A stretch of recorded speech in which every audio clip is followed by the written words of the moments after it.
So dear Vice President, dear delegates and guests, welcome and good morning, everyone. Let me begin by thanking Robert, my dear friend Robert, Ian Borg, John Gretsch, and the entire Maltese team for the warm welcome and impeccable organization. This council meeting is, I believe, is set to be a great success. So my gratitude also goes to the SI team, Chantal, Hannah, Paulina, as well as our staff, and of course to the volunteers from Spain and Malta. As Socialists International, we are proud to act in solidarity with the progressive government of our member, the Partit Laborista, and with the Maltese people. It is here in this symbolic place that we renew our commitment to something essential, strengthening our progressive governments everywhere. Because when social democracy governs, life gets better for the many, not the few. And that is why we are here today, to reaffirm a model that delivers.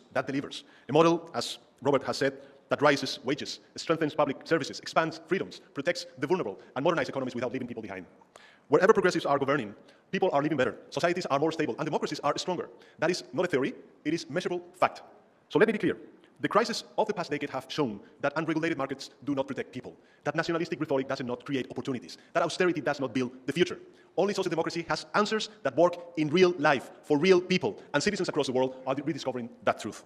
Everywhere you look, when progressives defend dignity, fairness, equality, people respond. They support it. They fight for it. Just look what happened in New York City with the victory of Mandami. He didn't win by lowering expectations. He won by raising them, by showing that bold people, central politics inspires and triumphs. His victory is not an exception. It is a sign of where the energy is today, with those who offer hope, not fear.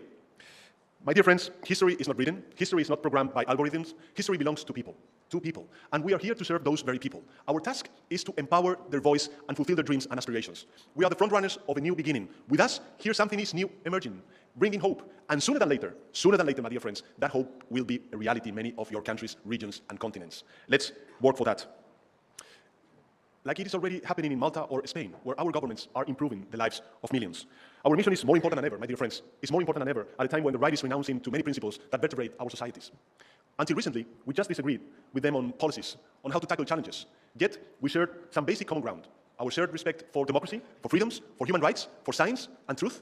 But now, that is gone. They naively believed that they could tame, reign, and control the far right. So they brought them into governments.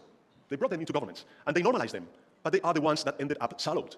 In the end, they have copied not only their ideas, but also their tactics and their full playbook. The traditional right abandoned its values so as not to lose votes to the extreme right. Now it will end up losing both values and votes. The others, the far right, seize power by riding the legitimate frustration of millions. But they will end up collapsing under the weight of their own contradictions. They call themselves patriots. Yet they sell out to multinational corporations. They call themselves liberals. Yet they dismantle the rules of international trade. They claim to govern for the people, yet they legislate for the elites. They're a walking contradiction, and their policies are a recipe for failure. Yesterday, it was Black Friday. Well, for conservatives, Black Friday is not just one day. It is a political method, a permanent state of mind. They live in a constant Black Friday. They liquidate principles, they discount convictions, and they put democracy up for sale just to cling to power. And what exactly do they put on their discount rack? Public services, 40% off. Women's rights, clearance sale. Social progress, drastically reduced. Freedoms that took generations to win, marked down until further notice. And the far right doesn't even need to govern. They can simply sit back and watch as mainstream conservatism sells its own soul piece by piece. So therefore, dear colleagues, we face many challenges ahead. And I want to refer to 4 of them in particular, where we cannot afford to take even a single step backward. First, of course, is climate change. President Lula said it plainly during last COP30. The planet cannot sustain intensive fossil fuel use anymore. The climate crisis is already here in the form of extreme heat, wildfires, floods, and hurricanes. My country, Spain, has been severely hit by these extreme weather events during the past year. Supporters of chaos have a short-term, myopic view. They say, let's profit. We won't be around when the real consequences arrive. But we won't accept that logic, because we care, my dear friends, and because the clock is ticking, so we need to act fast, and we will. Second, tackling rising inequality. Economic inequality has grown dramatically. The gap between the poorest and the ultra-rich keeps widening. The pandemic, military and trade conflicts, and inflation have all contributed to making daily life harder for everyone, especially for the middle class. And technology is deepening a winner-takes-all model. The belief that the powerful set the rules and everyone else must adapt is a new version of social Darwinism. But we do not accept that. I'll say it again. We care. We care about the here and now. Our duty is to address the everyday challenges people face. Fighting inequality is not a technical debate. For us, as social democrats, it is a moral duty at the core of social justice and democratic survival. So, second, inequality. Third, advancing equality between men and women. You know that across the world there is a dangerous movement trying to roll back that women have earned through decades of struggle. So let me be absolutely clear. As Socialists International, we are a feminist organization, and we will not allow this rollback.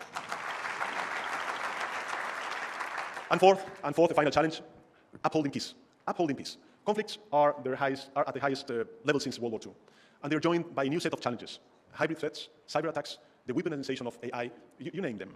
Against them, I believe our response must always be rooted in dialogue and diplomacy. But what are we leaving behind if our legacy is building up our militaries, tearing apart international law, and preparing for a major war that risks becoming a self-fulfilling prophecy? To this dystopic future, I say no, not to war. And a big yes to peace, international understanding, international law, and multilateral cooperation. Everywhere, with the same values and principles, with the same consistency and moral integrity. Together with our member parties in Israel and Palestine, we are committed to achieving a just and workable solution that includes Palestinians at every step of the negotiations and strengthens Israel's progressive movement. 2 states, 1 peace. This is what we stand for here at SI. We also stand with Ukraine, a country that has endured almost 4 years of the terrible war of aggression and fights bravely for its freedom and survival. A just and lasting peace needs to provide security guarantees and territorial integrity to our Ukrainian brothers, and it can only be achieved with them and Europe at the table. And of course, we stand with our African members facing proxy wars and jihadist attacks, as well as our comrades in Latin America and Asia. So, my dear friends, let's be honest. We are living difficult times, wars, democratic backsliding, inequality, climate disasters, technology disruptions, but difficulty should not lead us to despair. No matter how dark the winter, spring always follows. And spring has our name, the name of socialism. Because the question is no longer whether we should go left. The real question is, how can the world afford not to? So wanting decent wages is not radical. Cutting them is radical. Ensuring everyone has a home is not extremism. Allowing homelessness in cities filled with empty apartments is radical. Protecting rights is not going too far. Trying to take those rights away is what goes too far. The left is not the fringe. The left is the compass. We are the compass. We are the only compass still pointing to a north of dignity, equality, and justice. But to defend our values on a global scale, we must strengthen our international, let's say, cooperation. And that's what we are doing here. We are modernizing, growing, changing the political culture of the Socialist International. We are building networks, regional, local, sectoral networks. We created the Global Progressive Foundation to connect with civil society, academia, intellectuals, and social partners. A few weeks ago in Madrid, we held a workshop on communication and strategy. Here in Malta, our Mediterranean committee held its first in-person meeting with a powerful workshop on migration. And in 2026, we will further mobilize the progressive family, bringing its different members closer and more united. That is my firm commitment and pledge to you, because together we win. We win not only elections, but also the future we want for our children and grandchildren. Before I finish, my dear friends, I want to send 2 warm messages of support. To our friends of the CHP in Turkey, congratulations on tomorrow's Congress. We wish you a hopeful and successful gathering. And to our comrades in Chile, who soon face elections, you are not alone. Across continents, your progressive family is with you. Cheering for you, believing in you, and trusting that your message will prevail. So thank you, and let's have a great council.